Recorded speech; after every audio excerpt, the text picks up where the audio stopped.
어머님, 냄새나게 여기가 어디라고 오세요? 화려한 샹들리에 아래 수많은 하객들 앞에서 며느리의 싸늘한 목소리가 울렸습니다.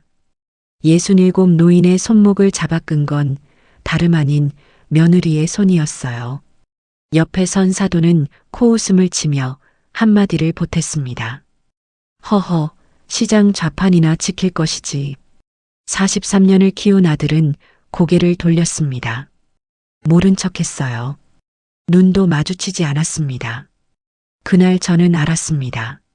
내 새끼가 저들에게 꽉 잡혀 있다는 걸요. 하지만 저들은 몰랐어요.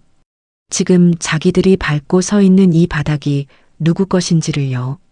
안녕하세요. 제 이름은 이막래입니다. 올해 67이에요. 인천 연안부두에서 40년 넘게 젓갈 장사를 해온 사람이지요. 새벽 4시 알람이 울리기도 전에 저절로 눈이 떠졌습니다. 40년 넘게 몸에 밴 습관이었어요. 어둠 속에서 천장을 한참 바라보다가 이불을 걷어차고 일어났습니다. 무릎 관절이 시큰거리며 저를 반겼어요. 오늘따라 유독 쑤시는 게 비라도 오려나 싶었습니다. 세면대 앞에 서서 독한 비누로 손을 박박 문질렀습니다. 손톱 밑까지, 송금 사이사이까지요. 40년이 넘도록 젓갈을 만져온 손이었습니다. 아무리 씻어도 비린내가 완전히 가시지 않는다는 걸 저도 알았어요. 하지만 그래도 씻어야 했습니다. 혹시라도 도연이한테서 전화가 올지 모르니까요. 그 애가 엄마 손에서 냄새난다고 인상을 찌푸리던 게 벌써 10년도 더 된 일이었습니다. 새벽 공기를 가르며 연안부두로 향했습니다. 골목 어귀를 돌아서자 익숙한 소음이 저를 맞이했어요. 트럭에서 쏟아지는 젓갈 상자들, 경매사의 쩌렁쩌렁한 목소리, 고무대야에 물 퍼붓는 소리가 뒤섞여 있었습니다. 비린내와 소금기가 코끝을 찔렀지만 저한테는 그게 집 냄새와도 같았어요. 좌판을 펴고 물건을 진열하는데 옆자리 박미선 씨가 다가왔습니다. 막내 언니, 오늘 새우젓 시세 또 올랐대. 얼마나? 킬로당 12,000원이래. 어제까지 11,000원이었는데. 저는 한숨을 쉬었어요. 요즘 장사가 쉽지 않았습니다. 하지만 멈출 수는 없었지요. 오전 장사가 슬슬 마무리될 무렵이었습니다. 손님이 뜸해진 틈을 타서 저는 앞치마 주머니 깊숙한 곳을 더듬었습니다. 손끝에 매끈한 종이가 닿았어요. 등기권리증이었습니다. 아무도 몰랐어요. 시장에서 젓갈 파는 이 늙은이가 건물을 여러 채 가지고 있다는 거요. 40년 동안 새우젓 팔고 멸치젓 팔고 10원 한 푼 아껴가며 모은 돈이었습니다. 아들한테도 말하지 않았어요. 내 냄새가 아이 인생을 더럽히면 안 됐거든요. 돈도 마찬가지였습니다. 점심때가 되자 저는 슬그머니 좌판을 비웠습니다. 화장실에 가서 앞치마를 벗고 손톱 밑까지 솔로 빡빡 문질러 씻었어요. 그리고 휴대폰을 꺼냈습니다. 아들 이름을 검색했습니다. 최도연 원장.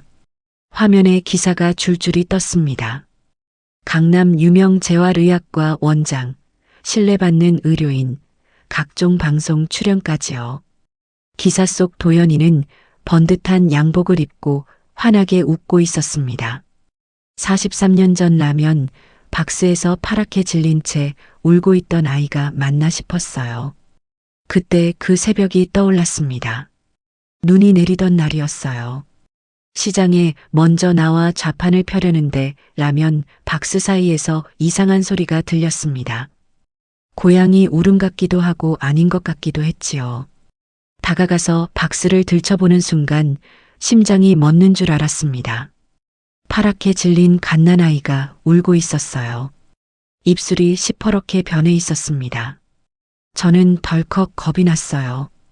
경찰에 신고해야 하나, 어떻게 해야 하나.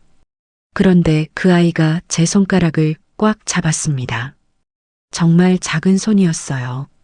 새끼손가락보다도 작은 손으로 제 검지를 꼭 쥐었습니다. 그 순간 뭔가가 심장을 관통했어요. 저도 모르게 아이를 품에 안았습니다. 그 뒤로 저는 손가락질을 받으며 살았습니다.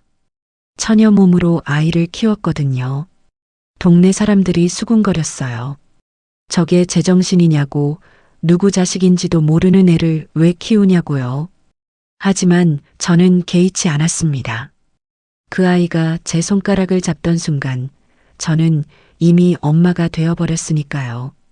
젓갈 냄새 나는 손으로 분유를 타고 젓갈 냄새 나는 품에 안아 재웠습니다. 아이가 아파서 밤새 울 때면 병원비가 없어서 미역국만 끓여 먹였어요. 그렇게 하루하루를 버텼습니다. 도연이가 자라면서 놀림을 받았어요. 주워온 자식이라고, 버려진 애라고요.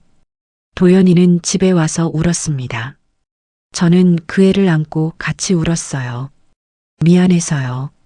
제가 더 잘났으면, 더 돈이 많았으면 이런 소리 안 들을 텐데 싶어서요. 그래서 악착같이 돈을 모았습니다.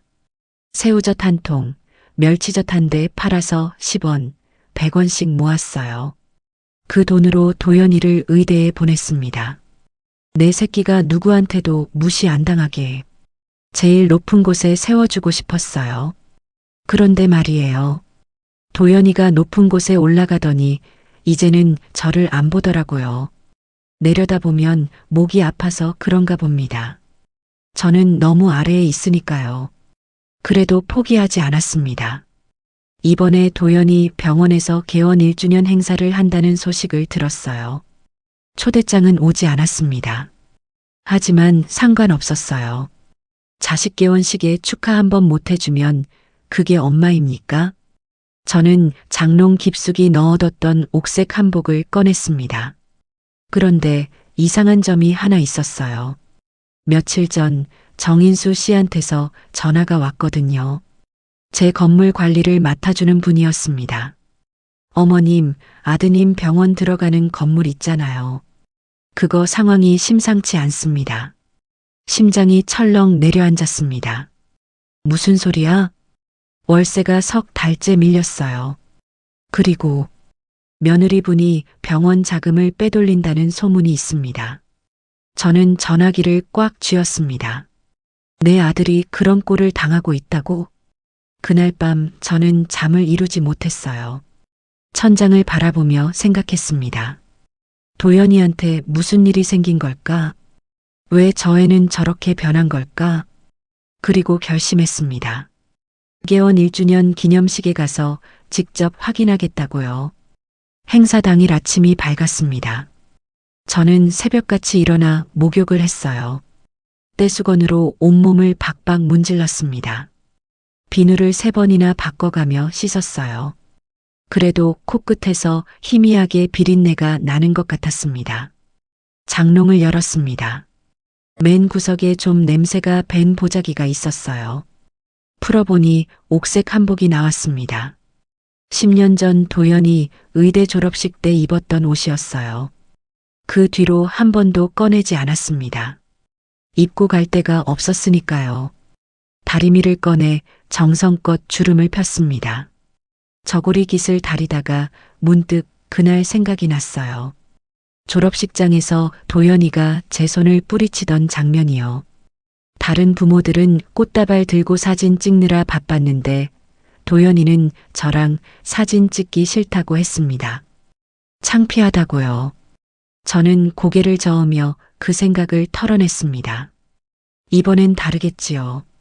병원까지 차린 마당에 이제는 저를 좀 인정해주지 않을까요? 한복을 차려입고 거울 앞에 섰습니다. 낯선 사람이 보였어요. 주름진 얼굴에 옥색 저고리가 어울리는지 모르겠더라고요. 하지만 돌아설 수는 없었습니다. 시루떡은 포기했어요. 냄새가 섞일까 봐요. 대신 백화점에서 제일 비싼 약과를 샀습니다. 과일 바구니도 골랐어요. 15만 원이었습니다.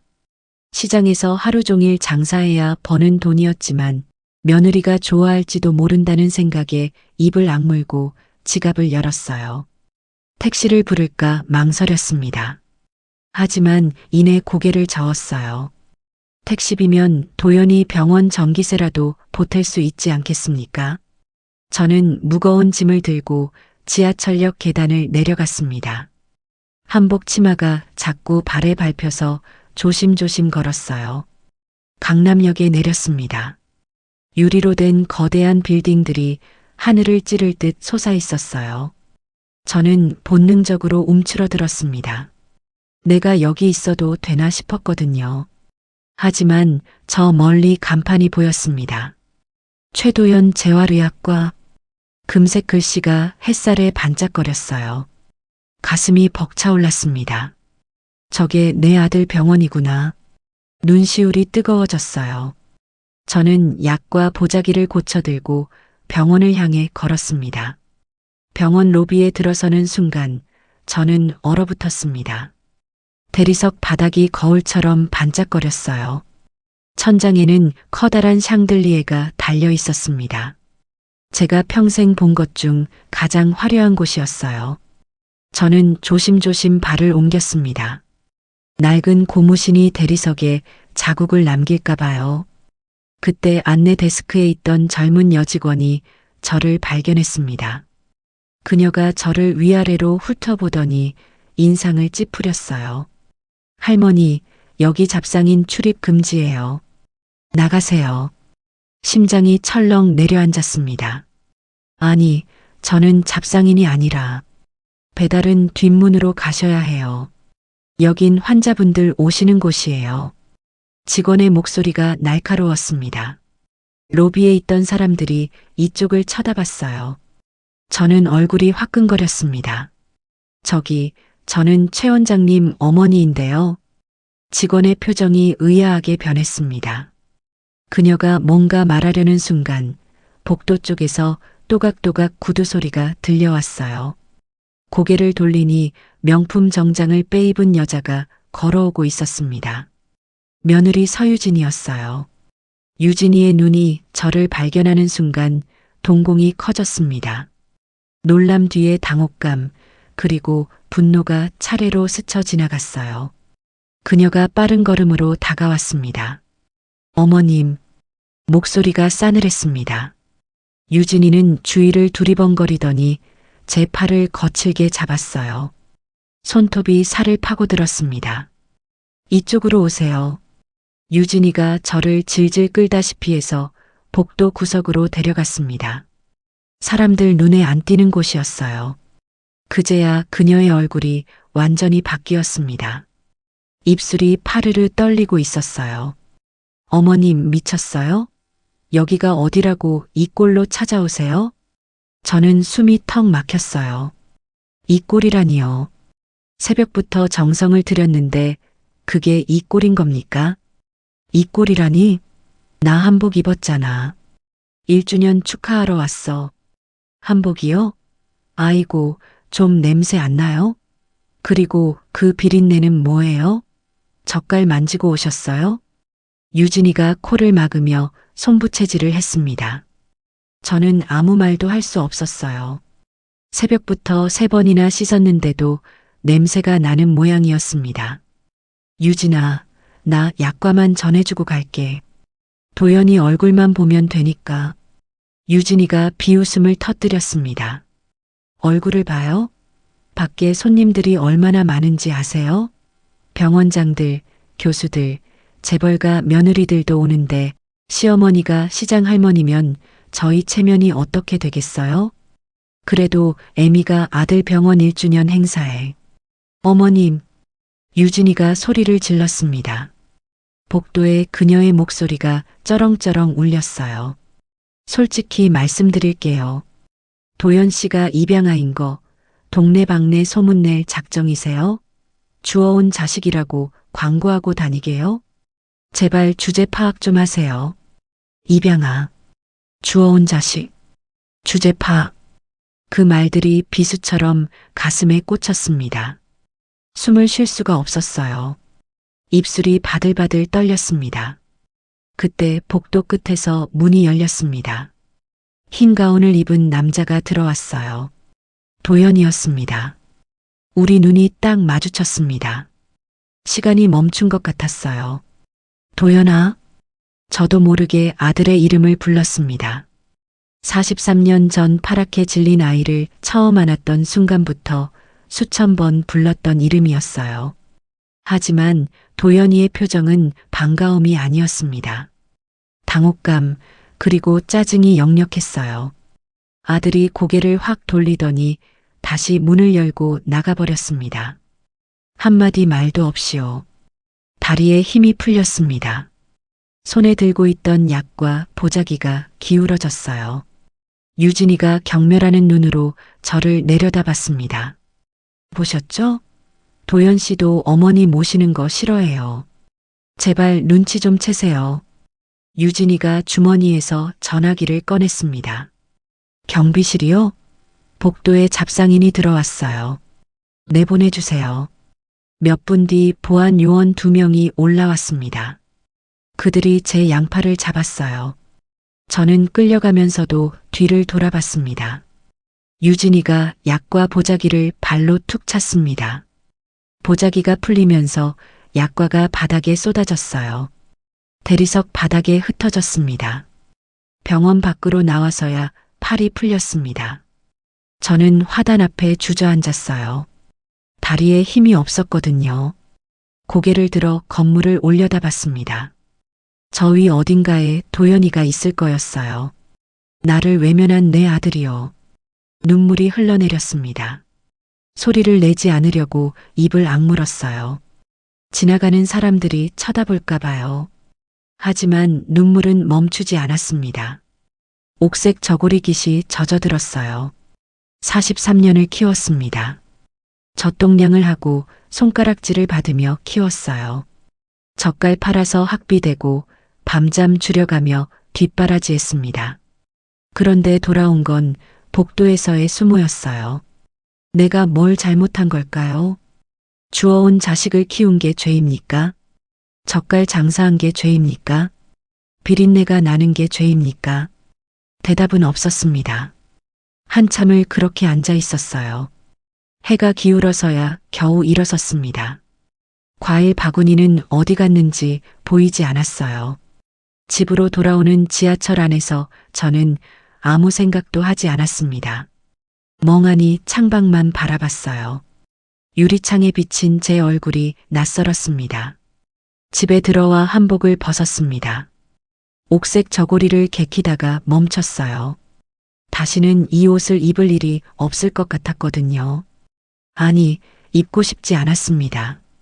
이 옷에 오늘의 수모가 배어버린 것 같았어요. 장롱 구석에 한복을 넣고 문을 닫았습니다. 쿵 하는 소리가 텅 빈 방에 울렸어요. 저는 그 자리에 털썩 주저앉았습니다. 방바닥이 차가웠어요. 그런데 말입니다. 며칠 전 정인수 씨가 했던 말이 떠올랐습니다. 월세가 석 달째 밀렸다고요. 며느리가 병원 자금을 빼돌린다는 소문이 있다고요. 저는 천천히 고개를 들었습니다. 도연이가 왜 저렇게 변했는지, 왜 엄마를 외면하는지 그 이유를 알아야 했어요. 저는 서류함을 열었습니다. 그 안에는 40년간 모은 것들이 있었어요. 등기권리증, 임대차 계약서, 통장 사본, 그리고 도연이 병원이 들어간 그 건물 서류도요. 저는 전화기를 들었습니다. 정인수 씨 나야. 그 건물 말이야. 자세하게 좀 알아봐줘. 그날 이후로 며칠을 알아누웠습니다. 밥도 못 먹고 물만 겨우 마셨어요. 눈을 감으면 도연이가 고개를 돌리던 그 장면이 떠올랐습니다. 차가운 눈빛, 짜증 섞인 표정. 꿈에서도 그 얼굴이 나타나서 벌떡 일어나곤 했어요. 방 안에 혼자 누워 천장만 바라봤습니다. 형광등 불빛이 눈을 찔렀어요. 43년 전 그 새벽이 떠올랐습니다. 라면 박스에서 파랗게 질린 채 울던 아이. 그 아이를 안았을 때의 떨림. 내가 키우겠다고 다짐하던 그 순간. 그런데 그렇게 키운 아이가 나를 외면했습니다. 모른 척하고 돌아섰어요. 사흘째 되던 날 새벽 저는 천장을 바라보다가 입을 악물었습니다. 이대로 쓰러져 죽을 수는 없었어요. 억울해서요. 분해서요. 무엇보다 내 새끼가 왜 저렇게 됐는지 알아야 했습니다. 저는 몸을 일으켰습니다. 다리가 후들거렸지만 억지로 버텼어요. 서류함을 열었습니다. 그 안에는 아무도 모르는 비밀이 있었어요. 등기권리증 여러 장, 임대차 계약서 묶음, 통장 사본들. 저는 40년 동안 저가를 팔아모은 돈으로 부동산을 사들였습니다. 시장 뒷골목 상가부터 시작해서 조금씩 늘려갔어요. 남들은 몰랐습니다. 시장에서 젓갈 파는 늙은이가 건물을 여러 채 가지고 있다는 걸요. 아들한테도 말하지 않았어요. 왜냐고요? 내 냄새가 아이 인생에 묻으면 안 됐거든요. 돈도 마찬가지였습니다. 내가 도와줬다는 게 알려지면 사람들이 묻겠지요. 어머니가 뭐 하시는 분이에요? 그러면 젓갈 장수 엄마라는 게 드러나고 도연이는 평생 시장 할머니 아들이라는 소리를 들어야 했어요. 그래서 숨겼습니다. 철저하게요. 정인수 씨는 제 건물들을 관리해주는 분이었어요. 공인중개사 출신으로 임대 관리부터 법무 실무까지 맡아주는 사람이었지요. 10년 넘게 함께 일하면서 저를 사모님이라고 불렀습니다. 며칠 뒤 정인수 씨에게서 전화가 왔습니다. 사모님, 조사 결과 나왔습니다. 만나 뵙고 말씀드려도 되겠습니까? 저는 시장 뒷골목에 있는 허름한 분식집을 찾았습니다. 정인수 씨가 주위를 두리번거리더니 서류 가방에서 서류 뭉치를 꺼냈어요. 사모님, 상황이 생각보다 심각합니다. 심장이 쿵 내려앉았습니다. 뭐가 어떻게 된 건데? 정인수 씨가 서류를 펼쳤습니다. 빼곡하게 적힌 숫자들이 눈에 들어왔어요. 먼저 월세부터 말씀드리면요. 석 달이 아니라 넉 달째 밀렸습니다. 기존 건물주가 내용 증명까지 보낸 상황이에요. 넉 달이나요. 강남에서 잘 나간다던 병원이 월세를 넉 달이나 못 냈다고요. 그리고 이건 병원 법인카드 내역입니다.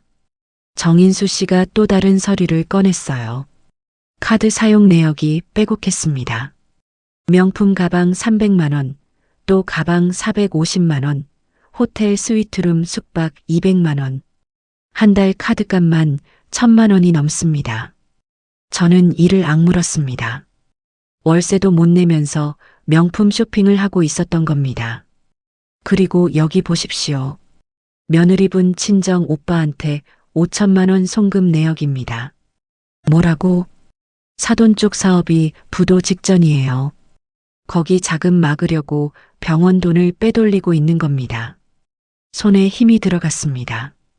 서류가 구겨졌어요. 도연이는 컵라면으로 끼니를 때우는데 저 여자는 호텔에서 브런치를 먹고 있었습니다. 병원 돈으로 친정 빚까지 갚고 있었어요. 사모님, 그리고 더 심각한 게 있습니다. 정인수 씨가 목소리를 낮췄어요. 인테리어 공사비를 확인해 봤는데요. 실제 공사비는 8천만 원인데 계약서에는 1억 5천만 원으로 적혀 있습니다. 차액 7천만 원이 어디론가 빠졌어요. 리베이트라는 거야? 예. 며느리 분이 업체랑 짜고 금액을 부풀린 뒤 차액을 챙긴 겁니다. 이건 횡령입니다, 사모님. 횡령이라니요. 내 아들 이름으로 차린 병원에서 횡령이 벌어지고 있다니요. 저는 한참을 말을 잇지 못했습니다. 분노보다 무서움이 먼저 왔어요. 저들이 도연이를 호구로 만들면 결국 도연이가 죄까지 뒤집어쓰고 무너질 게 뻔했습니다. 사돈은 어떤 사람이야? 정인수 씨가 또 다른 서류를 꺼냈어요. 서강호 69세. 사단법인 이사장 타이틀을 달고 있는데요. 실제로는 투자 실패의 채무가 수억입니다. 사기 전과도 있어요. 사기 전과까지? 네. 병원을 빨대 삼아 빨아먹고 있는 겁니다. 며느리가 앞에서 돈을 빼돌리고 사돈이 뒤에서 받아먹는 구조예요. 저는 눈을 감았습니다. 도연이가 왜 그렇게 변했는지 이제야 알 것 같았어요. 저 여자한테 잡혀서 꼼짝 못하고 있었던 겁니다. 입양아 콤플렉스를 이용당해서요. 개원식 날 도연이 표정이 떠올랐습니다. 짜증이 아니었어요. 그건 두려움이었습니다. 아내 눈치를 보는 두려움이었어요. 정인수 씨, 네, 사모님. 그 건물 있잖아. 도연이 병원 들어간 그 건물. 네. 지금 경매 직전이라고 했지? 예. 기존 건물주가 사채까지 끌었었는데 빠르면 두어 달 안에 넘어갈 수도 있습니다. 저는 품속에서 도장을 꺼냈습니다. 인감도장이었어요. 그 건물 내가 산다. 정인수 씨의 눈이 휘둥그레졌습니다. 사모님이요? 그 건물 시세가 수십억인데요. 돈은 있어. 그거 걱정 말고. 저는 분식집 창밖을 바라봤습니다. 시장 사람들이 오가고 있었어요. 아무도 모르는 거예요. 이 늙은이가 수십억을 굴리고 있다는 걸요. 그리고 정인수 씨, 네. 아들한테는 비밀이야. 끝까지. 정인수 씨가 고개를 끄덕였습니다. 저는 집으로 돌아와 밤새 잠을 못 잤습니다. 아들을 살리려면 아들의 병원을 공격해야 했어요. 퇴거 통보를 해야 했습니다. 내 손으로 내 새끼를 쫓아내야 했어요. 눈물이 흘렀습니다. 베개가 젖었어요. 이게 맞는 건지 모르겠었습니다. 내가 너무 가혹한 건 아닌지, 다른 방법은 없는 건지요. 하지만 아무리 생각해도 다른 방법이 없었어요. 썩은 살은 도려내야 새 살이 돋는 법이니까요. 유진이라는 썩은 살을 도려내야 도연이가 다시 살 수 있었습니다. 그런데 말입니다. 저는 문득 생각했어요. 혹시 도연이가 달라졌으면 어쩌나 하는 마음이 있었거든요. 어쩌면 저 여자한테 끌려다니는 게 아니라 진짜 저를 싫어하는 건 아닐까 하는 두려움도 있었어요. 그래서 결심했습니다. 마지막으로 한 번만 더 기회를 주자고요. 도연이를 만나서 물어보기로 했어요. 엄마가 도울 일이 없냐고. 힘든 거 있으면 말하라고. 그 대답에 따라 모든 걸 결정하기로 했습니다. 저는 떨리는 손으로 전화기를 들었습니다. 도연이 번호를 눌렀어요. 신호음이 5번 울렸습니다. 그리고 전화가 연결됐어요. 네, 최도연입니다. 여전히 차갑고 사무적인 목소리였어요. 예전에는 그래도 엄마라고 불렀는데 언젠가부터 그냥 네, 뭔 일이세요가 되어버렸습니다. 도연아, 나야. 엄마가 할 말이 있어. 잠깐만 볼 수 없겠니? 전화기 너머로 한숨소리가 들렸어요. 짧은 침묵이 흘렀습니다. 5분만요. 지하 주차장으로 내려갈게요. 전화가 끊어졌습니다. 통화 시간은 20초도 채 되지 않았어요. 저는 전화기를 한참 들여다봤습니다. 5분. 43년을 키운 엄마한테 줄 수 있는 시간이 고작 5분이라니. 가슴이 쓰렸지만 그래도 만나주겠다는 것만으로 감사했습니다. 병원 지하 주차장에 도착했습니다. 콘크리트 기둥 사이로 형광등 불빛이 차갑게 내려앉아 있었어요. 환풍기 돌아가는 소리만 웅웅거렸습니다. 사람 냄새 하나 없는 곳이었어요. 잠시 뒤 엘리베이터 문이 열렸습니다. 도연이가 나왔어요. 흰 가운 차림이었습니다. 얼굴이 많이 야윈 게 보였어요. 볼이 쑥 들어가고 눈 밑에 다크서클이 짙었습니다. 저는 가슴이 아팠어요. 언제 저렇게 됐을까? 1주년 행사 때는 사람이 많아서 제대로 못 봤는데 이렇게 가까이서 보니 뼈만 남은 것 같았습니다. 도연아, 밥은 먹고 다니냐? 먹어요. 거짓말인 게 뻔했어요. 입술이 바짝 말라 있었거든요. 요즘 많이 힘들지? 도연이가 대답하지 않았습니다. 콘크리트 바닥만 내려다봤어요. 저는 용기를 냈습니다. 도연아, 엄마가 도울 일이 있으면 말해. 뭐든 할 수 있어. 도연이가 고개를 들었습니다. 그 눈에 뭔가 복잡한 감정이 스쳤어요. 하지만 금세 사라졌습니다. 엄마가 뭘 도와요? 젓갈 팔아서요? 가슴이 철렁 내려앉았습니다.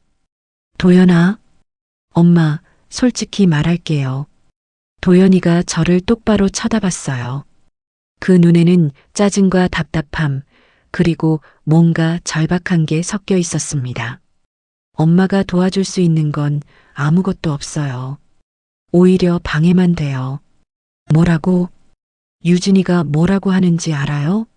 엄마 연락 올 때마다 난리예요.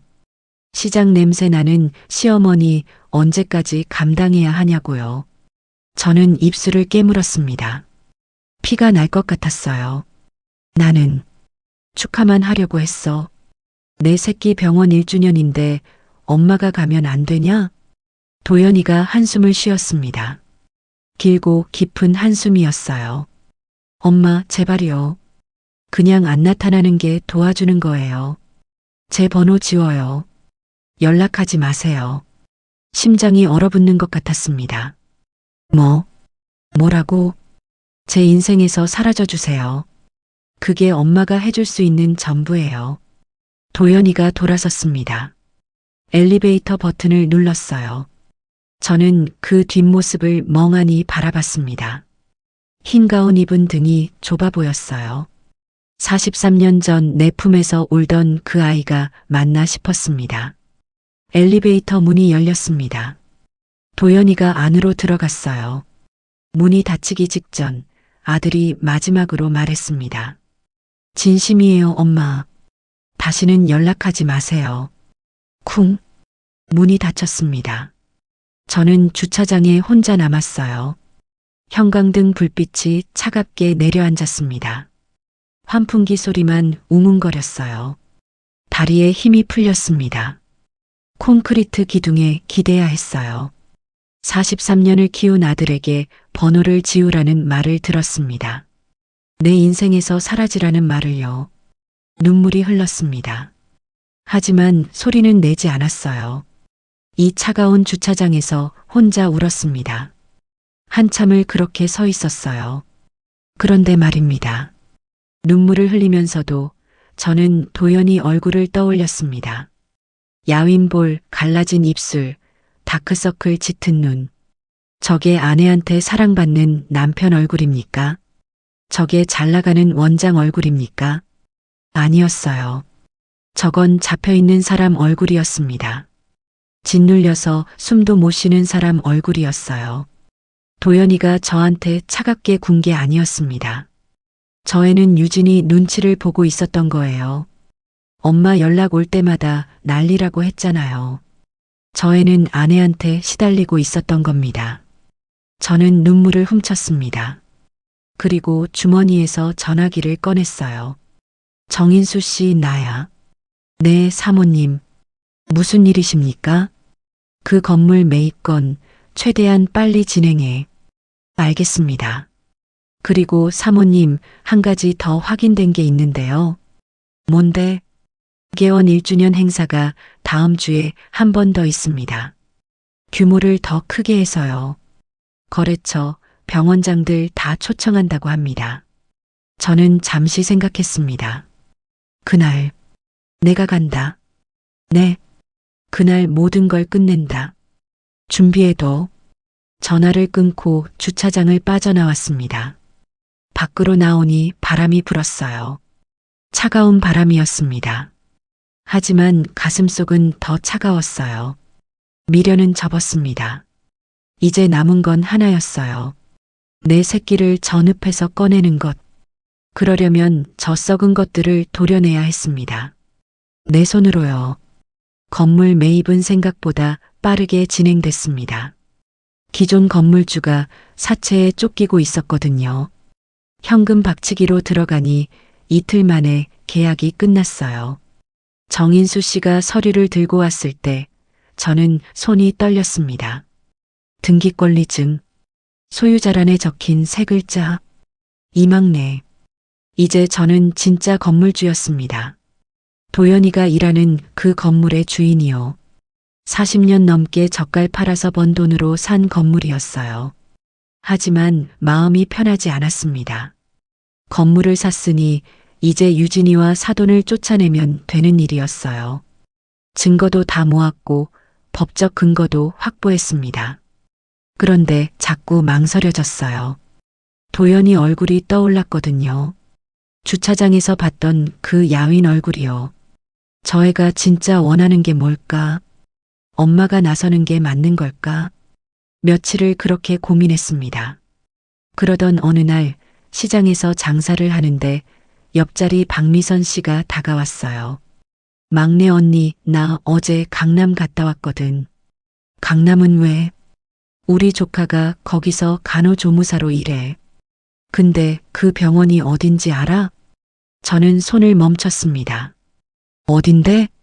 언니 아들 병원이래. 최도연 재활의학과. 심장이 쿵 내려앉았어요. 거기서 뭐라던? 박미선 씨가 목소리를 낮췄습니다. 조카가 그러는데 사모님이 장난 아니래. 직원들한테 갑질이 심하고 병원 카드로 쇼핑만 하고 지난주에도 간호사 뺨을 때렸다더라. 뺨을? 응. 커피가 미지근하다고. 근데 더 웃긴 건 월세를 몇 달째 못 내서 건물주한테 쫓겨날 판이래. 저는 아무 말도 하지 않았습니다. 이미 다 아는 이야기였거든요. 하지만 이렇게 소문이 퍼지고 있다는 게 마음이 아팠어요. 근데 언니, 원장님은 불쌍하대. 맨날 야근에 컵라면으로 끼니 때우고, 사모님은 외제차 끌고 다니는데 원장님은 택시도 안 타고 지하철 탄대. 저는 주먹을 꽉 쥐었습니다. 내 새끼가 그렇게 살고 있었어요. 아내한테 돈 다 뜯기고 컵라면 먹으면서 버티고 있었습니다. 그날 저녁 정인수 씨에게 전화를 걸었어요. 정인수 씨, 증거 더 모아야겠어.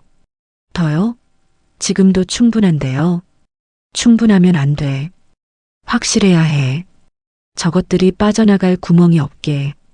정인수 씨가 잠시 침묵하더니 말했습니다. 사모님, 한 가지 방법이 있긴 합니다. 뭔데? 시장 쪽 인맥을 동원하는 겁니다. 그 병원에 납품하는 업체들, 경비 아저씨 친척, 이런 분들한테 정보를 모으는 거죠. 저는 고개를 끄덕였습니다. 시장에서 40년을 버틴 제가 인맥이 없겠습니까? 다음 날부터 움직였습니다. 먼저 병원 구내식당에 반찬을 납품하는 김씨 아주머니를 찾아갔어요. 연안부두에서 젓갈 떼다 파는 분이었거든요. 김씨, 나 부탁 좀 하나 하자. 뭔데요, 막내 언니? 그 병원 사모님 있잖아. 그 사람 뭐하고 다니는지 좀 알아봐줘. 김씨 아주머니가 눈을 껌뻑거렸어요. 왜요? 무슨 일 있어요? 그냥 알아야 할 게 있어서. 며칠 뒤 김씨 아주머니에게서 연락이 왔습니다. 언니, 나 깜짝 놀랐어. 그 사모님이 병원 돈으로 친정 빚 갚고 있대. 직원들 다 알아. 또 뭐 있어? 인테리어 업체 사장이 내 친척인데 공사비 부풀려서 리베이트 줬대. 7천만 원이나. 저는 수첩에 적었습니다. 증거가 하나씩 쌓여갔어요. 경비실 아저씨 동생이 우리 시장에서 야채 장사를 했거든요. 그분한테도 부탁했습니다. 병원에서 무슨 일 있으면 좀 알려줘. 알겠어요, 막내 언니. 며칠 뒤 전화가 왔어요. 언니 사돈이라는 영감이 병원에 자주 온대요. 올 때마다 원장님한테 돈 달라고 행패 부린대요. 직원들 보는 앞에서 근본 없는 놈이라고 소리 지른 적도 있고요. 근본 없는 놈. 그 말을 듣는 순간 피가 거꾸로 솟는 것 같았습니다. 내 아들을 근본 없는 놈이라고? 내가 43년을 키운 아들을요? 저는 이를 악물었습니다. 증거가 쌓여갔어요. 법인카드 내역, 리베이트 서류, 친정 송금 기록. 정인수 씨가 정리해서 파일로 만들었습니다. 두툼한 서류 처리됐어요. 사모님, 이 정도면 됩니다. 횡령, 배임 다 적용돼요. 경찰에 넘기면 바로 수사 들어갑니다. 저는 서류철을 들여다봤습니다. 이게 내 며느리가 한 짓이었어요. 내 아들 등에 칼을 꽂고 피를 빨아먹은 기록이었습니다. 사모님, 언제 하시겠습니까? 1주년 행사날. 네. 거래처, 병원장들 다 모이는 자리라며. 그날 끝낸다. 정인수 씨가 고개를 끄덕였습니다. 알겠습니다. 준비해 두겠습니다. 전화를 끊고 창밖을 바라봤습니다. 해가 지고 있었어요. 하늘이 붉게 물들어 있었습니다. 그런데 말입니다. 가슴 한구석이 무거웠어요. 저들을 쫓아내면 도연이는 어떻게 될까? 아내가 경찰에 잡혀가고 장인이 연행되는 걸 보면 도연이 마음이 어떨까? 병원은 어떻게 되는 걸까? 내가 건물 주니까 월세를 내라고 해야 하는데 도연이가 그 돈을 감당할 수 있을까? 저는 한숨을 쉬었습니다. 아들을 살리려면 아들을 아프게 해야 했어요. 내 손으로 내 새끼 심장에 칼을 꽂아야 했습니다. 이게 맞는 걸까요? 밤새 잠이 오지 않았습니다. 천장을 바라보며 생각했어요. 도연이가 나를 원망하면 어쩌지? 영영 돌아서면 어쩌지? 이미 연락하지 말라고 했는데 이 일이 끝나면 진짜 남이 되는 건 아닐까? 눈물이 흘렀습니다. 엄마가 왜 이래야 하는 건지 모르겠었어요. 그래도 멈출 수는 없었습니다. 썩은 살을 도려내지 않으면 도연이는 평생 저 늪에서 못 빠져나와요. 혹으로 살다가 죄까지 뒤집어 쓰고 무너질 게 뻔했습니다. 저는 눈물을 훔치고 일어났습니다. 행사가 사흘 앞으로 다가왔어요. 행사 이틀 전이었습니다. 저는 새벽같이 시장에 나왔어요. 언제나처럼 젓갈을 고르고 좌판을 펴고 손님을 맞았습니다. 40년 넘게 해온 일이었지요. 그런데 오늘따라 손이 떨렸어요. 새우젓통을 옮기다가 바닥에 떨어뜨렸습니다. 소금물이 튀었어요. 옆자리 박미선 씨가 달려왔습니다. 언니, 괜찮아? 요즘 왜 이래? 괜찮아. 손이 미끄러웠어. 박미선 씨가 저를 물끄러미 쳐다봤어요. 언니, 무슨 일 있지? 며칠째 얼굴이 안 좋아. 저는 대답하지 않았습니다. 대답할 수가 없었어요. 점심때가 되자 저는 좌판을 박미선 씨한테 맡기고 시장 뒷골목으로 갔습니다. 아무도 없는 창고 앞이었어요. 낡은 나무 의자에 앉았습니다. 바람이 불었어요. 어디선가 젓갈 냄새가 희미하게 풍겨왔습니다. 평생 저를 따라다닌 냄새였지요. 저는 그 냄새를 맡으며 생각했습니다. 43년 전 그 새벽을요. 라면 박스에서 파랗게 질린 아이를 발견했을 때 저는 24이었어요. 시장에서 젓갈 좌판을 막 시작한 때였습니다. 돈도 없고 남편도 없고 아무것도 없었어요. 그런데 그 아이가 제 손가락을 잡았습니다. 작디작은 손이었어요. 새끼손가락보다도 작은 손으로 제 검지를 꼭 쥐었습니다. 차가운 손이었지만 힘은 있었어요. 그 순간 알았습니다. 이 아이를 버리면 안 되겠구나. 내가 키워야겠구나. 사람들이 뭐라고 했는지 아세요? 전현이 미쳤다. 처녀가 애를 주워왔대. 저 애비가 누군지 알고 키우냐? 동네방네 손가락질이었어요. 젓갈 사러 왔다가 저를 보고 돌아가는 손님도 있었습니다. 장사가 반토막이 났어요. 그래도 포기하지 않았습니다. 새벽 3시에 일어나 젓갈을 담그고 밤 11시까지 좌판을 지켰어요. 아이를 업고 장사할 때도 있었습니다. 등에서 아이가 울면 달래고 다시 손님을 받았어요. 손이 갈라지고 허리가 휘고 무릎이 닳았습니다. 그래도 멈추지 않았어요. 왜냐고요? 내 새끼한테 엄마가 못나서 미안하다는 소리를 하기 싫었거든요. 남들처럼 좋은 집에서 좋은 거 먹이며 키우지는 못해도 최소한 굶기지는 않겠다고 다짐했습니다. 그 마음 하나로 40년을 버텼어요. 도연이가 초등학교 다닐 때 일입니다. 어느 날 학교에서 울면서 돌아왔어요. 무슨 일이냐고 물었더니 아이가 한참을 울다가 말했습니다. 엄마, 나 진짜 주워온 애야? 애들이 그래. 나 쓰레기통에서 주워왔대. 진짜야? 가슴이 찢어지는 것 같았어요. 저는 아이를 꼭 안았습니다. 젓갈 냄새 나는 품에 안고 말했어요. 아니야. 엄마가 너 낳았어. 엄마 배에서 나왔어. 거짓말이었습니다. 하지만 그 말을 해야 했어요. 그래야 아이가 상처받지 않을 것 같았거든요. 그날 밤 아이가 잠든 뒤에 저는 혼자 울었습니다. 소리 죽여서요. 아이가 깰까 봐요. 미안했어요. 더 좋은 엄마를 만났으면 이런 소리 안 들었을 텐데. 더 잘난 집에서 태어났으면 손가락질 안 받았을 텐데. 그래서 더 악착같이 돈을 모았습니다. 새우젓 한 통, 멸치젓 한 대 팔아서 10원, 100원씩 모았어요. 아이 학원비, 교복값, 참고서 값. 한 푼도 아끼지 않았습니다. 제가 먹는 건 아꼈어요. 점심은 거의 굶었습니다. 저녁도 반찬 하나로 때웠어요. 그렇게 모은 돈으로 아이를 대학에 보냈습니다. 의대예요. 제 새끼가 의사가 됐습니다. 그날 저는 좌판 앞에서 혼자 울었어요. 행복해서요. 43년 버틴 보람이 있구나 싶어서요. 그런데 말입니다. 아이가 높이 올라갈수록 저는 점점 멀어졌습니다. 의대 졸업식 때 저랑 사진 찍기 싫다고 했어요. 레지던트 때는 전화도 잘 안 받았습니다. 결혼할 때는 예식장에 오지 말라고 했어요. 창피하다고요.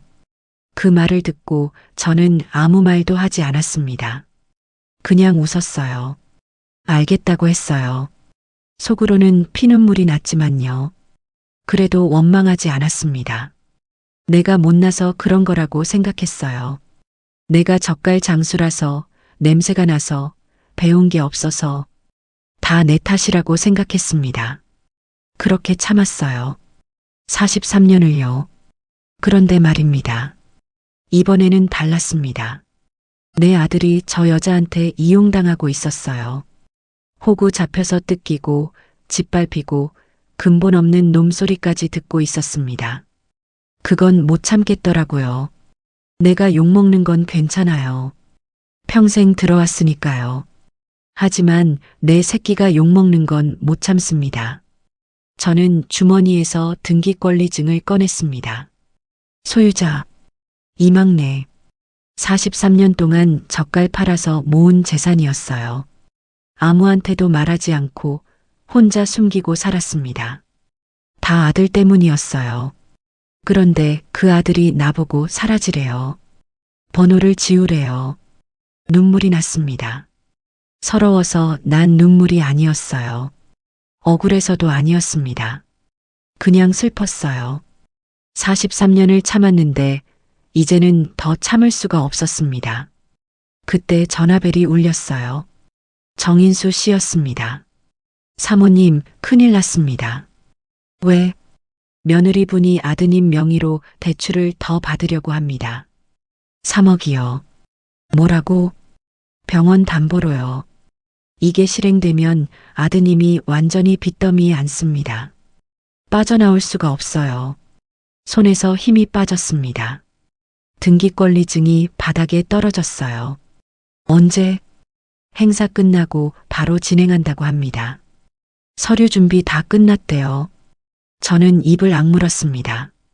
더 이상 기다릴 시간이 없었어요. 정인수 씨, 네, 사모님. 행사날 기자들도 불러. 네. 저것들이 한 짓을 세상에 다 알려야겠어. 내 아들이 어떻게 당했는지. 전화를 끊고 하늘을 올려다봤습니다. 해가 지고 있었어요. 붉은 노을이 하늘을 물들이고 있었습니다. 43년 동안 참아왔습니다. 이제는 더 못 참겠어요. 행사 당일이 밝았습니다.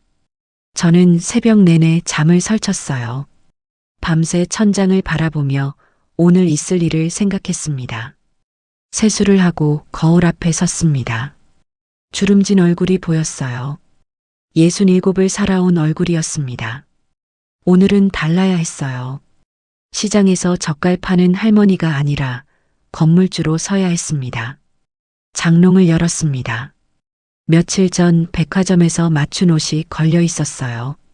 정인수 씨가 소개해준 곳이었습니다. 수수한 회색 정장이었지만 만져보면 부드럽고 가벼웠어요. 옷을 입고 거울 앞에 섰습니다. 낯선 사람이 보였어요. 어깨가 펴지고 허리가 곧아졌습니다. 시장통 할머니가 아니라 어디 내놔도 빠지지 않을 사람이었어요. 정인수 씨가 보낸 차가 도착했습니다. 검은색 승용차였어요. 기사가 문을 열어줬습니다. 난생 처음 받아보는 대접이었지요. 차 안에서 정인수 씨가 서류를 건넸습니다. 사모님, 준비 다 됐습니다. 기자들도 대기하고 있고 경찰도 연락해뒀습니다. 저는 서류를 훑어봤어요. 횡령 증거, 리베이트 서류, 송금 내역이 빼곡했습니다. 화환은 말씀하신 대로 준비했습니다. 병원 앞에 도착했습니다. 입구에 축하 화환들이 줄지어 서 있었어요. 축하합니다. 번창하세요. 온갖 화려한 문구들이었습니다. 그 사이에 하나 눈에 띄는 화환이 있었어요. 리본 문구가 달랐습니다. 임대차 계약 해지 통보 건물주 이막내. 하객들이 웅성거리기 시작했어요. 뭐야 저거 무슨 장난이야. 수군거리는 소리가 들렸습니다. 저는 차에서 내렸습니다. 정장 차림에 서류 가방을 든 노인이 천천히 걸어갔어요. 정인수 씨가 뒤를 따랐습니다. 로비에 들어섰습니다. 한 달 전 이곳에서 쫓겨났던 그 로비였어요. 샹들리에가 여전히 눈부시게 빛나고 있었습니다. 대리석 바닥이 거울처럼 반짝거렸어요. 그때는 옥색 한복을 입고 약과 보자기를 들고 있었지요. 지금은 달랐습니다. 행사장 안으로 들어갔습니다. 하객들이 샴페인 잔을 들고 웃고 있었어요. 단상에는 유진이가 서 있었습니다. 명품 드레스를 입고 머리를 높이 올린 모습이었어요. 마치 자기가 주인공인 양 환하게 웃고 있었습니다. 사돈 서강호도 보였어요. 배를 내밀고 으스대며 돌아다니고 있었습니다. 도연이는 구석에 서 있었어요. 흰 가운 위에 정장을 걸쳤는데 표정이 굳어 있었습니다. 억지로 웃음을 짓고 있지만 영혼이 없어 보였어요. 저는 천천히 앞으로 걸어갔습니다. 하객들이 양옆으로 비켜섰어요. 누구지?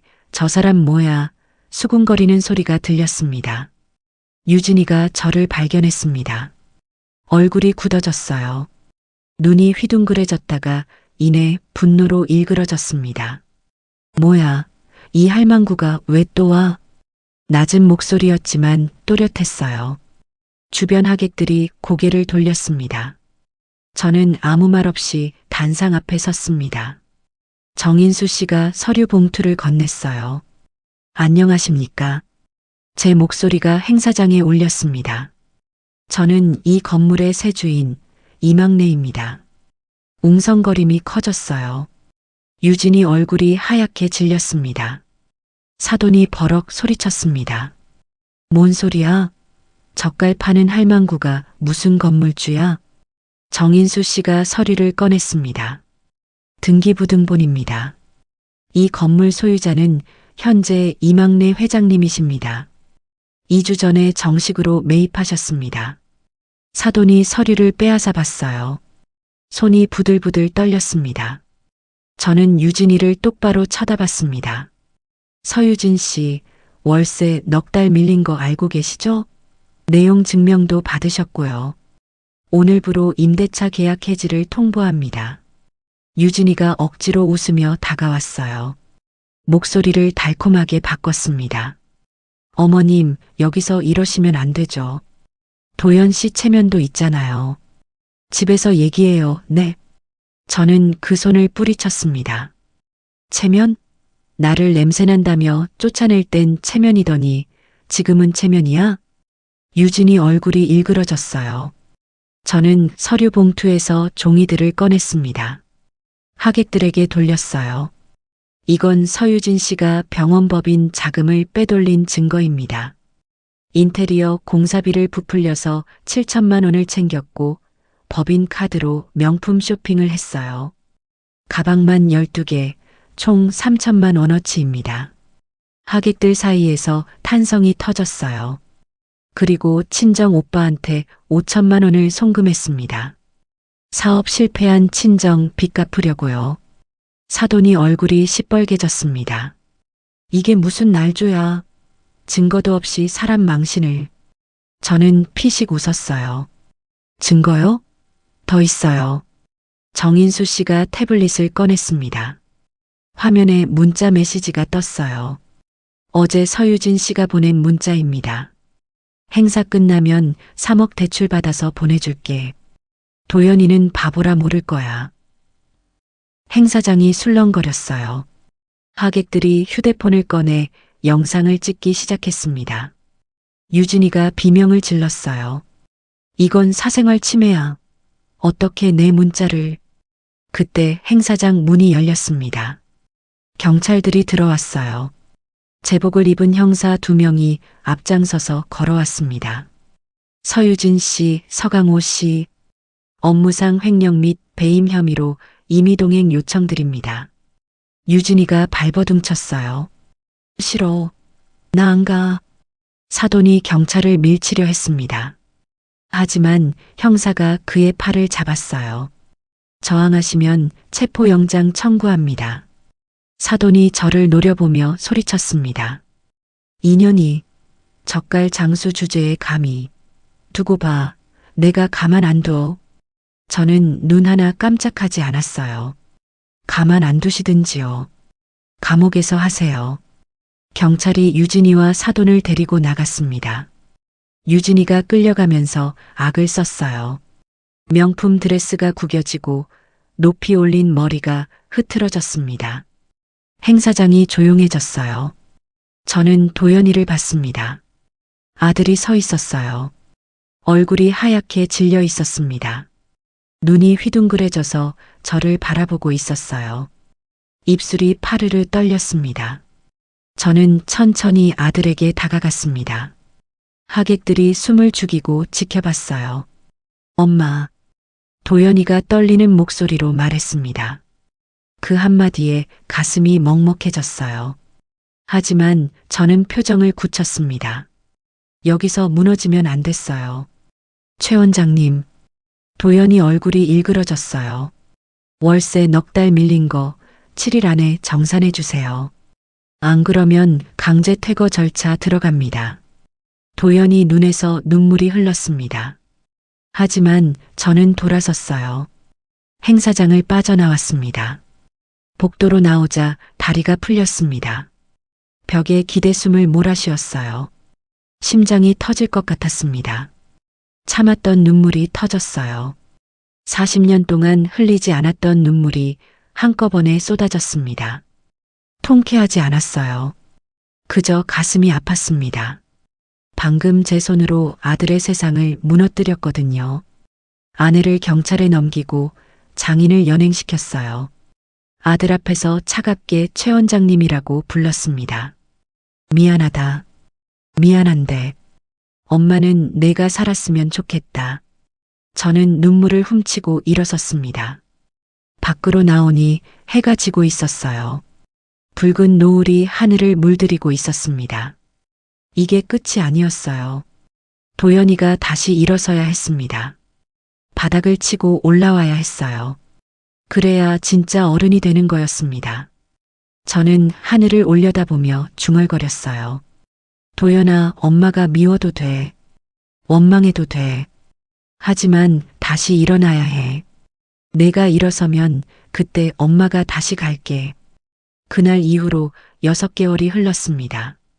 저는 여전히 새벽 4시에 일어났어요. 연안부두로 향하는 길은 40년 전이나 지금이나 똑같았습니다. 차가운 새벽 공기, 어둠 속에 빛나는 가로등, 멀리서 들려오는 트럭 소리. 달라진 건 아무것도 없었어요. 젓갈을 고르고 좌판을 펴고 손님을 맞았습니다. 손이 갈라지고 허리가 쑤시고 무릎이 시렸지만 멈추지 않았어요. 이게 제 인생이었으니까요.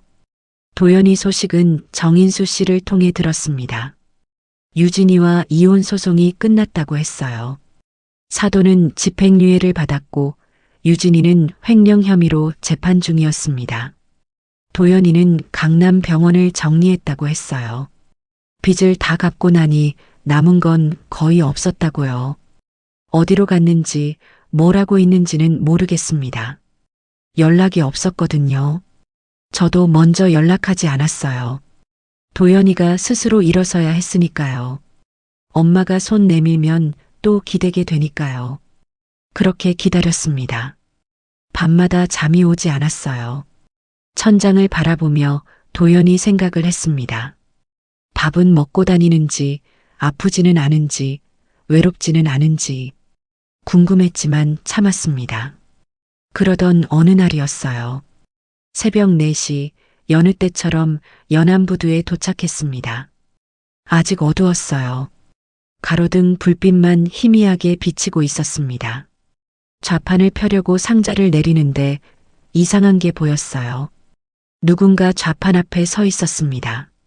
낡은 점퍼를 입고 운동화를 신은 사람이었어요. 어둠 속이라 얼굴이 잘 안 보였습니다. 저는 조심스럽게 다가갔어요. 누구세요? 그 사람이 천천히 고개를 들었습니다. 도연이었어요. 심장이 멎는 줄 알았습니다. 볼이 더 야윈 것 같았어요. 하지만 눈빛은 달랐습니다. 6개월 전 그 공허한 눈이 아니었어요. 뭔가 단단해진 눈이었습니다. 저는 아무 말도 하지 못했어요. 그냥 아들을 바라봤습니다. 도연이가 먼저 입을 열었어요. 뭘 도와드릴까요?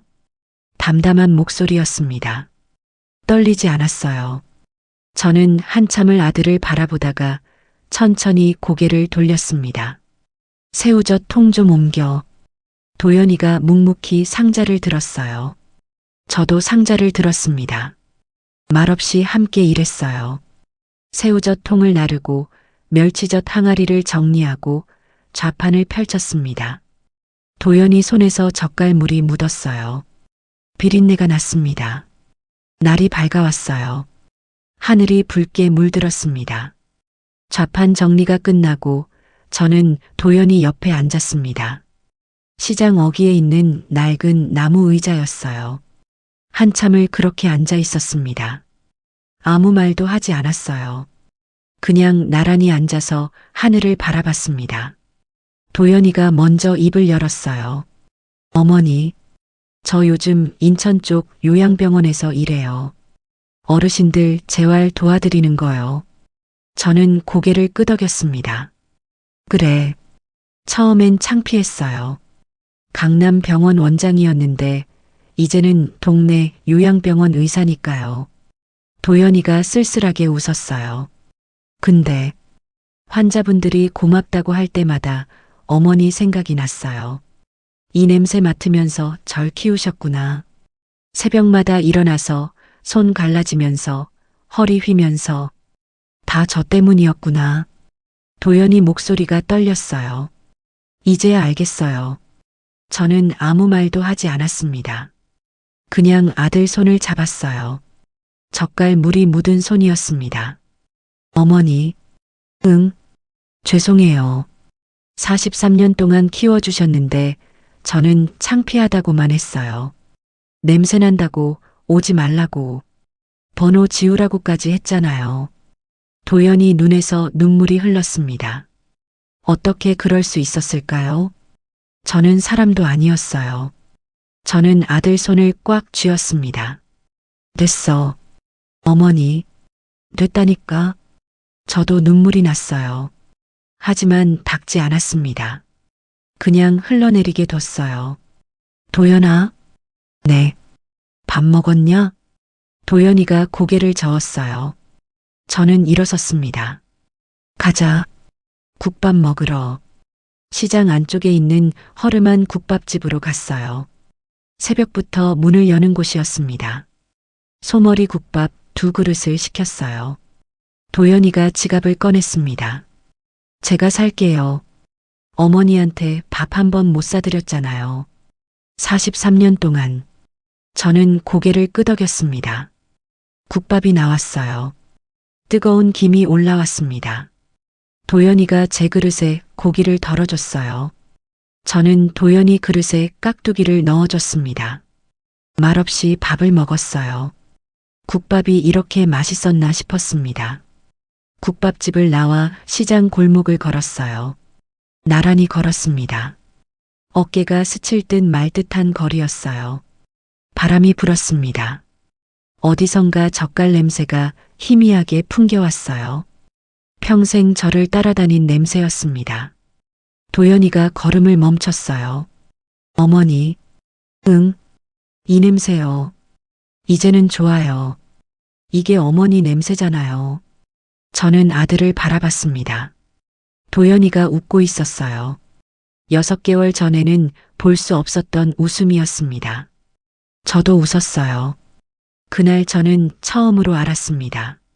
사랑은 참는 게 아니라는 걸요. 43년 동안 저는 참기만 했어요. 손가락질 받아도 무시당해도 쫓겨나도 참았습니다. 그게 사랑인 줄 알았어요. 하지만 아니었습니다. 진짜 사랑은 망가지는 걸 막는 거였어요. 내 새끼가 썩은 것들한테 잡혀서 무너지는 걸 그냥 지켜보는 게 사랑이 아니었습니다.